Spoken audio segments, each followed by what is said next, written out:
तो हाँ जी सर जी, आपका नाम शुभांशु है। आपकी कुंडली बनी है कर्क लग्न की। राशि आपकी मेष है। कुंडली की मैं बात करूं, कुंडली में आपकी देखो जी, मुझे दो ग्रह लगे हैं बहुत बड़े लेवल पे खराब, जिसमें से राहु आपका खराब है जो कि बैठा है नीच का। केतु खराब है, नीच का बैठा है। बाकी आपका चंद्रमा अच्छा है, शुक्र अच्छा है, सूर्य अच्छा है, बुध अच्छा है, गुरु अच्छा है, मंगल अच्छा है।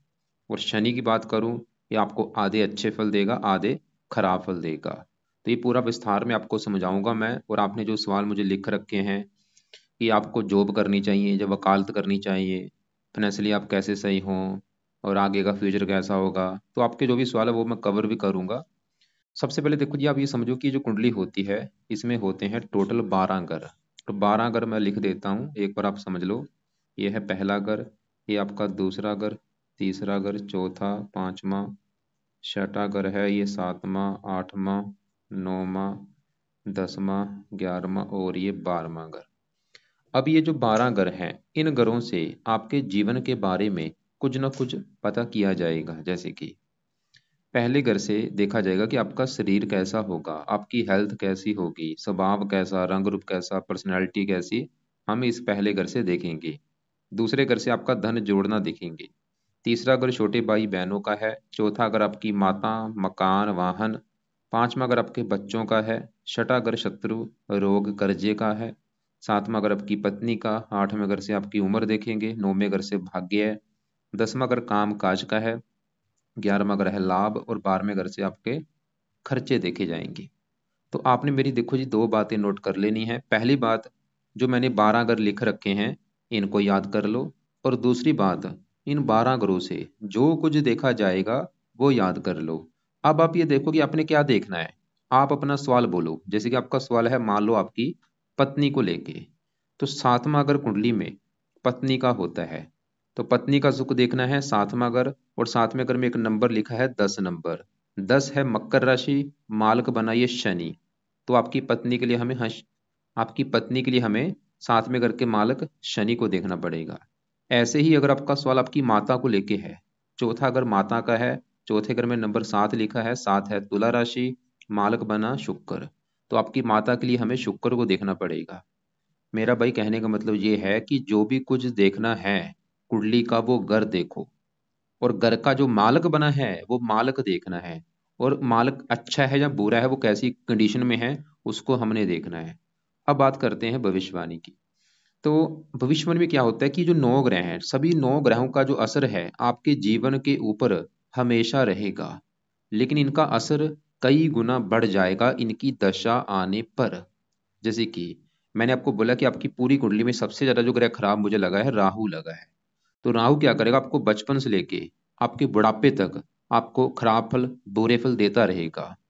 लेकिन इसके बुरे फल कई गुना बढ़ जाएंगे इसकी दशा आने पर। और इसकी दशा कब चलेगी? दशा जो है वो दो प्रकार की होती है। बड़ी दशा इसकी चलेगी आगे जाके, यहाँ पे देखो लिख रखा है राहु, ये 37 को चलेगी इसकी बड़ी दशा। और 55 में खत्म होगी। 18 साल की जो दशा है ये आपका बुरा समय होगा, क्योंकि उस समय राहु की आपके ऊपर बड़ी महादशा होगी। या जब छोटी दशा चलेगी तब भी दिक्कतें आएंगी। छोटी दशाएं कई होती हैं। जैसे अभी राहु की छोटी दशा भी निकली है, 9वां महीना 21 को चली थी, और ये तीसरा महीना 23 में खत्म हुई है। आप चाहे नोट कर भी लेना कि ये समा भी आपका बुरा समा गया होगा। कौन सा? 9वां महीना 21 को लेके तीसरा महीना 23 के बीच में। एक और तीसरी दशा भी होती है, वो आपकी अभी चली हुई है। देखो 17/5/24 को चली है, पिछला 1-2 महीना हो चुका है। और ये अभी 29/7/24, 10 दिन में खत्म हो जाएगी। मतलब जब भी इसकी कभी आपकी दशा चलेगी, चाहे बड़ी दशा है छोटी दशा है, वैसे बड़ी दशा तो आपको मैंने दिखा दी है, उसमें इसका बड़ा असर होगा। वो समा तो आपको वैसे बुरा समा तो होगा ही, वो समा उसमें दिक्कतें आएंगी। अब सवाल की राहु क्यों इतना भाई खराब है, क्यों मैंने बोल दिया खराब है, क्या खराब फल देगा? तो विस्तार से जानते हैं। राहु कहाँ बैठा है? 5वें घर पे। और 5वां घर मैंने बोला है आपकी है संतान का घर। 5वें घर से आपकी पढ़ाई भी देखी जाएगी, आपकी बुद्धि, काफी चीजें हैं। संतान कैसी होगी, आप कितने पढ़े लिखे होंगे, कितने बुद्धिमान होंगे, 5वां घर देखना पड़ेगा। और फार्मूला क्या था? घर का मालिक देखना है। जो भी कुछ देखना है उस घर का मालिक देखना है। अब देखो जी, 5वें घर का जो मालक है, 5वें घर में नंबर 8 लिखा है, 8 है वृश्चिक राशि, मालक बना मंगल। तो हमें आपके 5वें घर के बारे में जानने के लिए 5वें घर के मालक मंगल को देखना पड़ेगा। और मंगल के अलावा पांचवें घर में राहु बैठा है, राहु को भी देखना पड़ेगा। और दृष्टि भी वैसे देखी जाती है, पांचवें घर के ऊपर दृष्टि है शनि की, दसम दृष्टि, शनि को भी देखना पड़ेगा। मतलब 3 ग्रह देखने पड़ेंगे आपके पांचवें घर के बारे में जानने के लिए। तो सबसे पहले हम पांचवें घर में बैठे राहु की अगर बात करें, राहु बैठा है पांचवें घर में, यहाँ पे जो 8 लिखा है वृश्चिक राशि में, जो कि है राहु की नीच राशि। भाई ये जो ग्रह होते हैं, अगर ये कुंडली में अपने घर में बैठे हैं, इनके अपने भी घर होते हैं, अगर अपने घर में हैं फिर तो देते हैं बहुत अच्छे फल। जैसे आपका सूर्य अपने घर में बैठा है, अगर ये अपने दोस्त के घर में बैठे हैं फिर भी अच्छे फल दे देते हैं। अगर उच्च के बैठे हैं फिर तो बहुत ज्यादा अच्छे फल देते हैं। लेकिन अगर ये दुश्मन के घर में बैठे हैं अच्छे फल नहीं देते। और अगर ये नीच के बैठे हैं फिर तो बड़े लेवल पे बुरे फल देते हैं। तो राहु क्यों खराब है? क्योंकि वो नीच का बैठा है। आपको मैं एक एग्जाम्पल समझाता हूँ। मान लो मेरा घर है, मेरे घर में मेरा कोई दुश्मन आ जाए, और मेरा दुश्मन मेरे घर में क्या करेगा, आके घर का नुकसान कर देगा। वो मेरा टीवी तोड़ देगा, फ्रिज तोड़ देगा, बेड तोड़ देगा, फर्नीचर तोड़ देगा। वो काम यहाँ पे राहु करेगा। कहाँ बैठा है? पांचवें घर में, दुश्मन का घर है। तो राहु इस पांचवें घर का सत्यानाश कर देगा। पांचवें घर से जो कुछ देखा जाएगा उसको लेके दिक्कतें पैदा कर देगा। अब जैसे पांचवा घर है आपकी संतान का घर, तो भाई राहु आपको संतान को लेके दिक्कतें पैदा करेगा, ये पक्का कन्फर्म है। और क्या दिक्कतें करेगा ये मुझे नहीं कन्फर्म, लेकिन दिक्कतें आपको जरूर आएंगी। क्या दिक्कतें आ सकती हैं?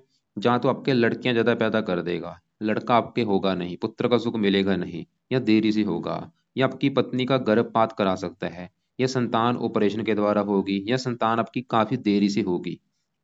मतलब विवाह हो गया, संतान हो ही नहीं रही, 3-4 साल हो चुके हैं, कम से कम एक संतान को लेकर कष्ट भी आपको होगा, एक तो संतान को लेकर दिक्कत आ सकती है। तो राहु मतलब आपको संतान के मामले में दिक्कतें पैदा जरूर करेगा। और खासकर जो ज्यादा चांस हैं कि आपके लड़कियां ज्यादा हो सकती है, पुत्र आपके शायद ना हो या देरी से हो। और आपको धर्म का सहारा लेना पड़ेगा अगर पुत्र का सुख चाहिए, क्योंकि राहु जब पांचवें घर में बैठता है, यहाँ पे एक दोष बनता है सर्प दोष, उसकी वजह से पुत्र का सुख ऐसे लोगों को नहीं मिलता। धर्म का सहारा लेना पड़ता है, धार्मिक बनना पड़ता है, तब जाके पुत्र होता है। लेकिन यहाँ पे वैसे आपकी पत्नी की भी कुंडली देखनी पड़ेगी आपकी संतान के लिए। इसके अलावा पांचवा अगर पढ़ाई का है, राहु आपकी पढ़ाई में दिक्कतें पैदा कर देगा बहुत सारी। पांचवा अगर बुद्धि है, बुद्धि भ्रमित कर देगा, अपनी दशा में खासकर दिक्कतें ज्यादा पैदा करेगा। अभी जैसे इसकी छोटी दशा चली भी हुई, आपको मैंने भी दिखाया था, 1-2 महीना हो चुका है। पांचवी दृष्टि पड़ेगी इसकी नौवें घर के ऊपर, इस घर की हानि करेगा, भाग्य की हानि करता रहेगा। पहले घर को देखेगा, शत्रु राशि है, ये 4 जो लिखा है। पहला घर आपका शरीर है, हेल्थ, स्वभाव, आपकी हेल्थ भी खराब करेगा, हेल्थ खराब कर देगा, आपको रोगी बनाएगा, आपको जिद्दी बनाएगा, क्रोधी बनाएगा, मानसिक चिंता देगा। और ये शुक्र को भी थोड़ा सा पीड़ित करेगा। शुक्र पीड़ित होने की वजह से आपको कामुक बनाएगा, काम वासना बढ़ा देगा। काम वासना बढ़ने की वजह से कई बार एक्स्ट्रा फेयर भी बढ़ जाते हैं। ये आपके काम काज में भी दिक्कतें पैदा करेगा। पेट का रोग आपको दे सकता है, पेट संबंधी दिक्कतें पैदा कर देगा। कुल मिला के कहने का मतलब ये है कि भाई राहु सही होना आपके लिए बहुत ज्यादा जरूरी है। तो क्या सवाल है कि इसके क्या उपाय करने हैं? फिलहाल तो इसके देखो जी उपाय तो हैं कई, लेकिन अभी आप सिर्फ एक उपाय कर लो, क्योंकि अभी आपके लिए शनि के जरूरी उपाय हैं, क्योंकि उसकी अभी दशा आने वाली, छोटी दशा, वो भी आपको मैं दिखाता हूँ।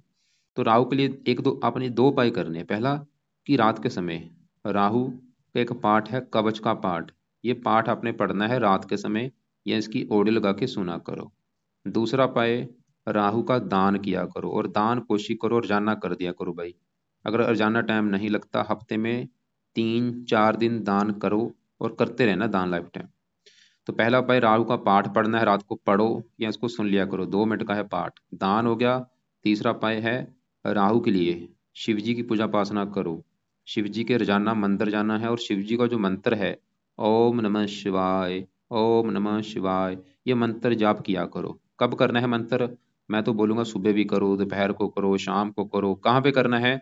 शिव जी के मंदिर में बैठ के करोगे, फायदा आपको ज्यादा होगा। वहां पे बैठ के करोगे, फायदा कई गुना ज्यादा है। घर पे भी कर सकते हो, घर में फायदा कम है, वहां पे बैठ के किया, फायदा कई गुना ज्यादा होगा। तो शिव जी अगर आपने प्रसन्न कर लिया, राहु अच्छा हो जाएगा, और भी आपका कई फायदे हैं। चंद्रमा की दशा है, उसका भी लिए अच्छा है, 2 ग्रह अच्छे खासकर आपके हो जाएंगे। तो राहु के लिए 3 उपाय आपने भाई करने हैं। वैसे का राहु स्रोत का भी पाठ होता है, लेकिन वो अभी रहने दो, वो दशा में कर लेना, क्योंकि अभी आपके लिए शनि के उपाय जरूरी है। अब आपके देखो जी कुंडली में मैंने बोला था 2 ग्रह हैं ज्यादा खराब। तो राहु तो हमने देख लिया क्यों खराब है। और आपको मैंने ये भी बोला था कि इस पांचवें घर का जो मालक मंगल देखना पड़ेगा, मंगल तो अच्छा है, और पांचवें घर के ऊपर शनि की दृष्टि है, शनि भी पांचवें घर को खराब करेगा भाई।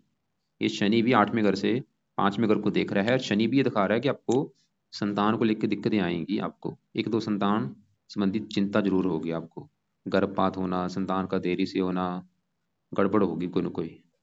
तो शनि की अभी मैं बात करता हूँ, पहले हम आपकी बात करते हैं इस केतु ग्रह की, क्योंकि केतु भी आपका ज्यादा खराब है। बस वाला केतु क्यों खराब है, पहले देखो कहाँ बैठा है, 11वें घर में। 11वां घर होता है आमदनी का घर। आपकी जो आमदन है वो कैसी होगी, 11वां घर लाभ लाभ का होता है, इच्छा पूर्ति का होता है, बड़े भाई बहनों का होता है, काफी चीजें हैं 11वें घर से देखते हैं। और फार्मूला क्या था, घर का मालक देखना है। 11वें घर में दो लिखा है, दो है वृष राशि, मालक बना शुक्र। हमें देखना पड़ेगा शुक्र को। 11वें घर के बारे में जानने के लिए 11वें घर के मालक शुक्र को भी देखना पड़ेगा।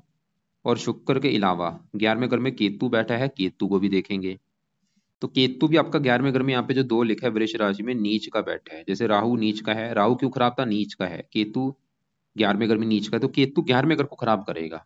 मतलब आमदनी को लेकर दिक्कतें आएंगी आपको हमेशा, कामों में लाभ नहीं मिलेगा, इच्छाएं पूरी नहीं होने देगा, प्रॉफिट नहीं होगा, धन कमाने के साधन कम होंगे, खर्चे ज्यादा होंगे। और केतु की दशा में भी इसके बुरे फल बढ़ जाएंगे। अब इसकी दशा कब चलेगी, इसकी वैसे बड़ी दशा निकल चुकी है, यह छोटी दशा इसकी जब आएगी आगे जाके है, 7वां महीना 27 से लेके दूसरा महीना 28 में, इसमें दिक्कतें बढ़ेंगी आपकी।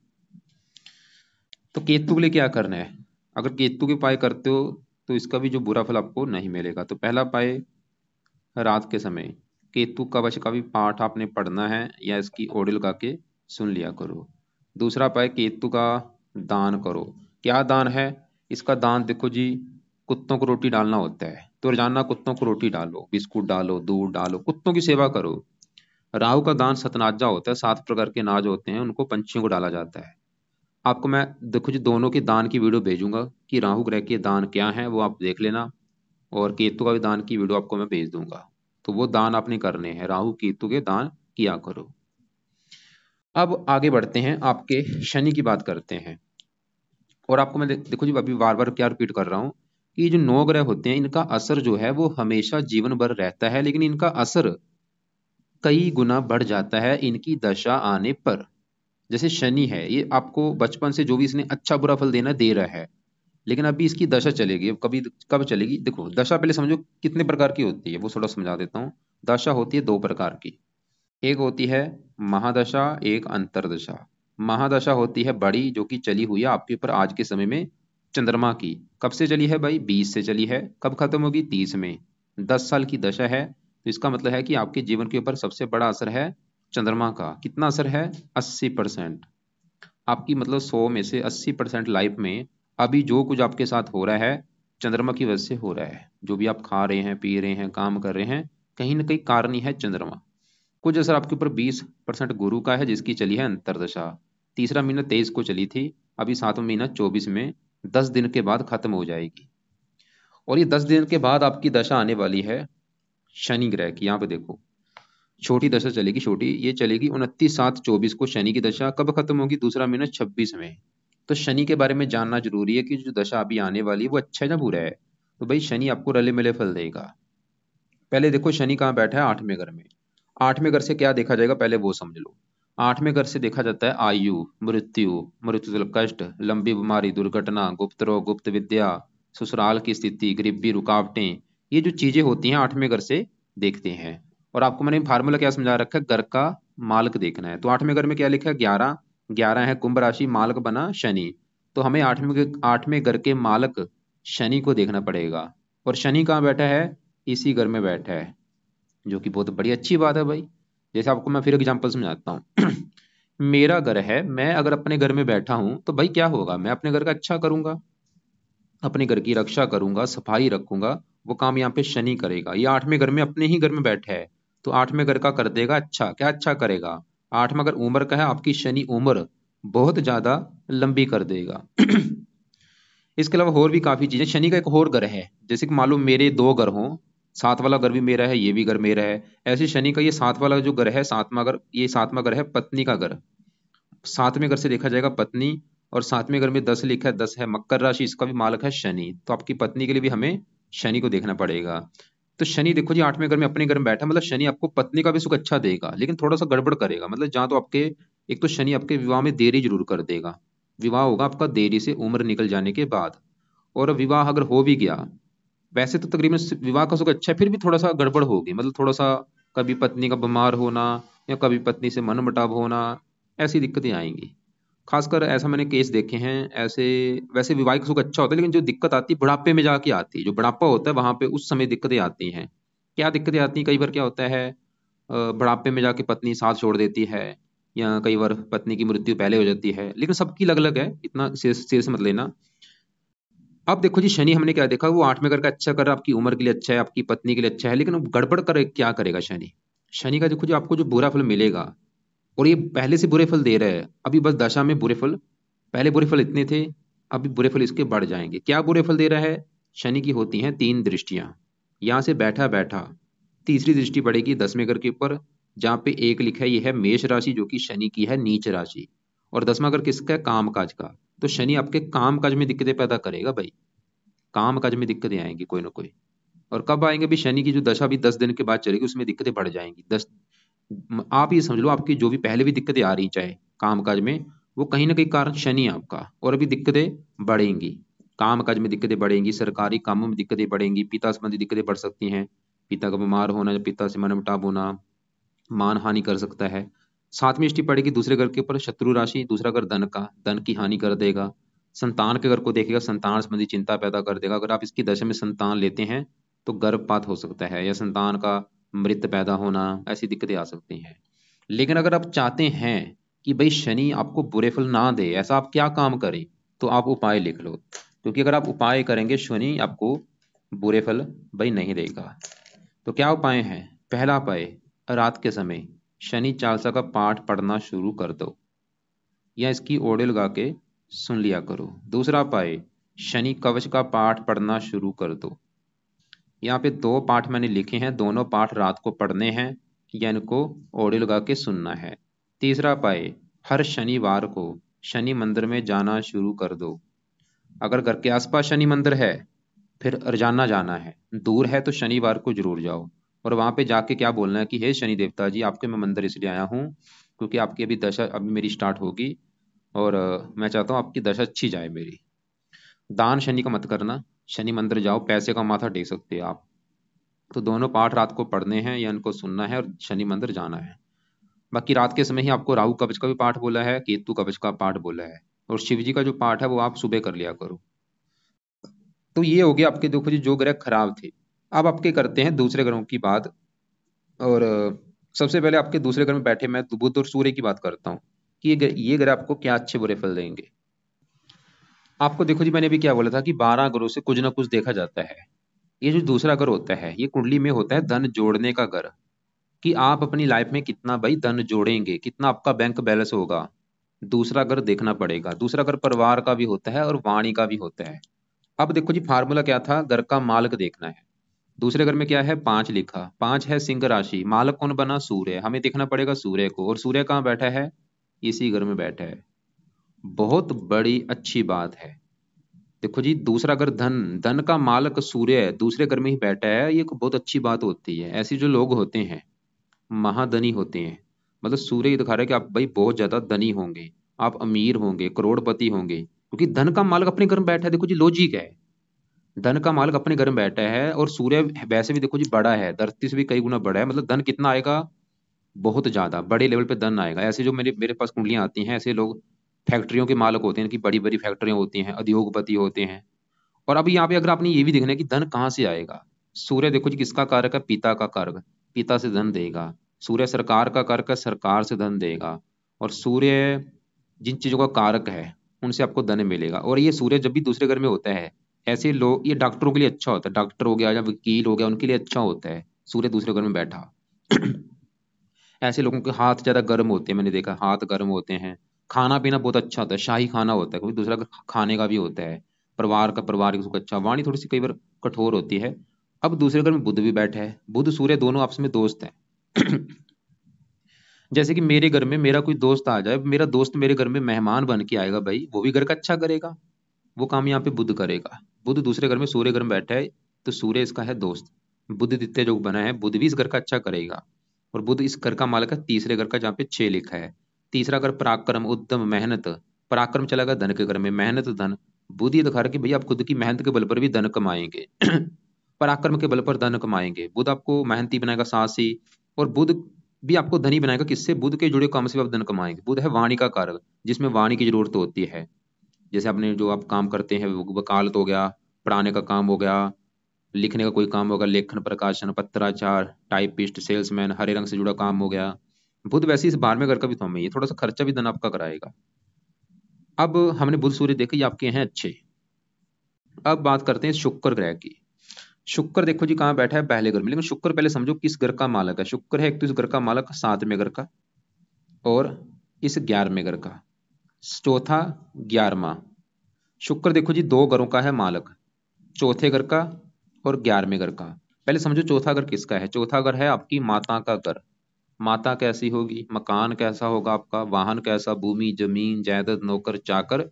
इस चौथे घर से देखेंगे। चौथे घर में नंबर लिखा है 7, जो कि है तुला राशि, मालक बना शुक्र। तो चौथे घर की चीजें देखेंगे शुक्र से। सवाल की शुक्र अच्छा है या बुरा है? भाई शुक्र अच्छा है, शुक्र तो ये दिखा रहा है, और पहले घर में बैठे है।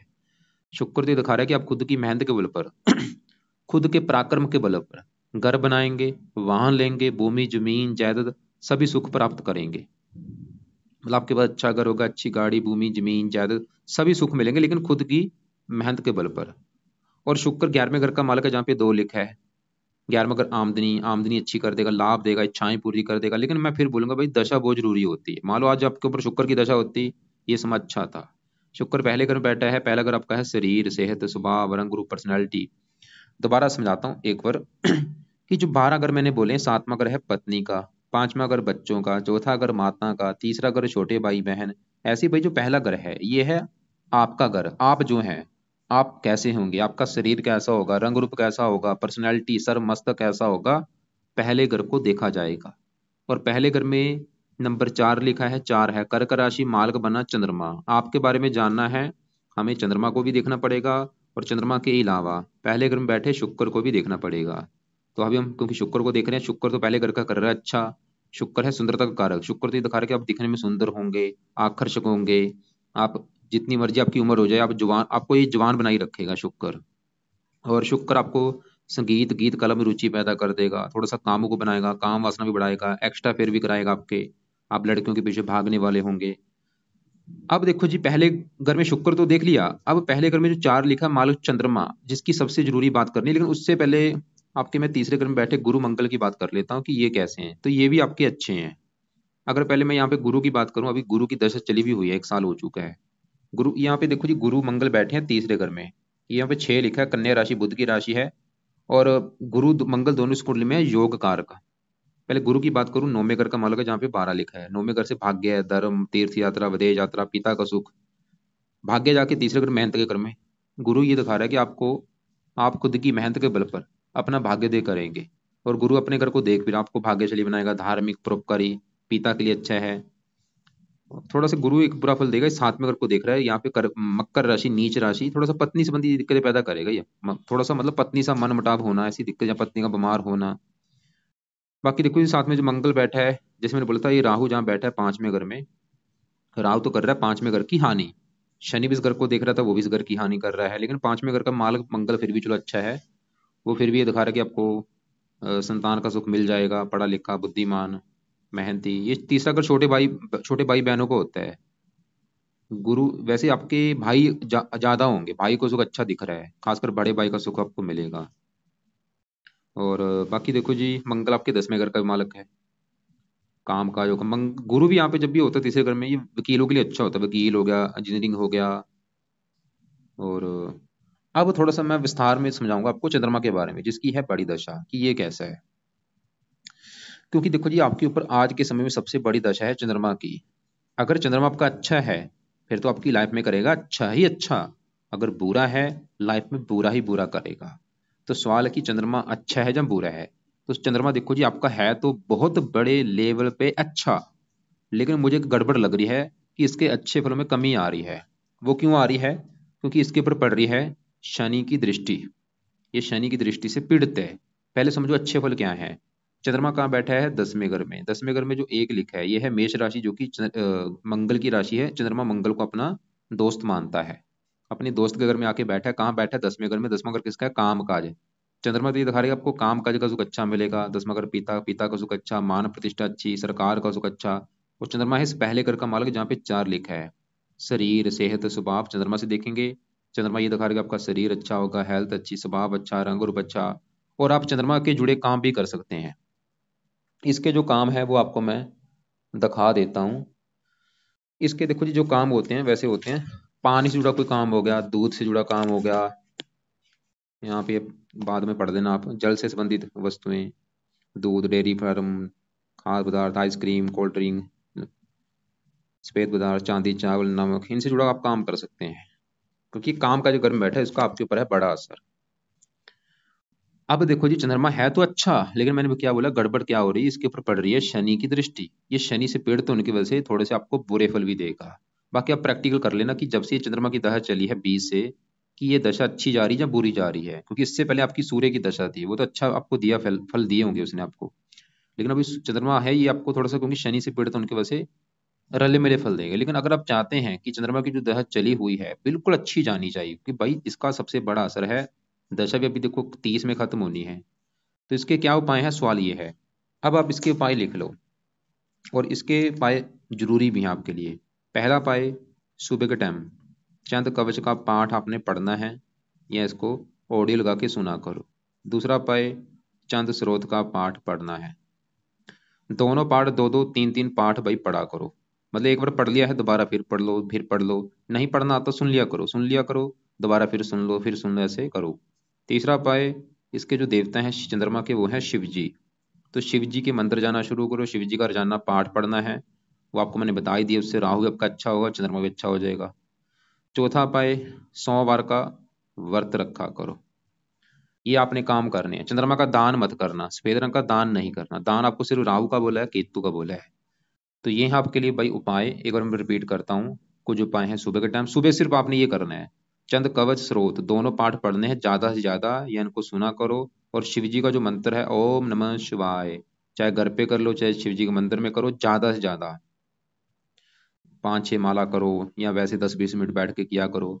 रात के समय राहु कवच का पाठ, केतु कवच का पाठ, और शनि चालीसा, शनि कवच, 4 पाठ है आपके रात के समय, या पढ़ लो चाहे सुन लो।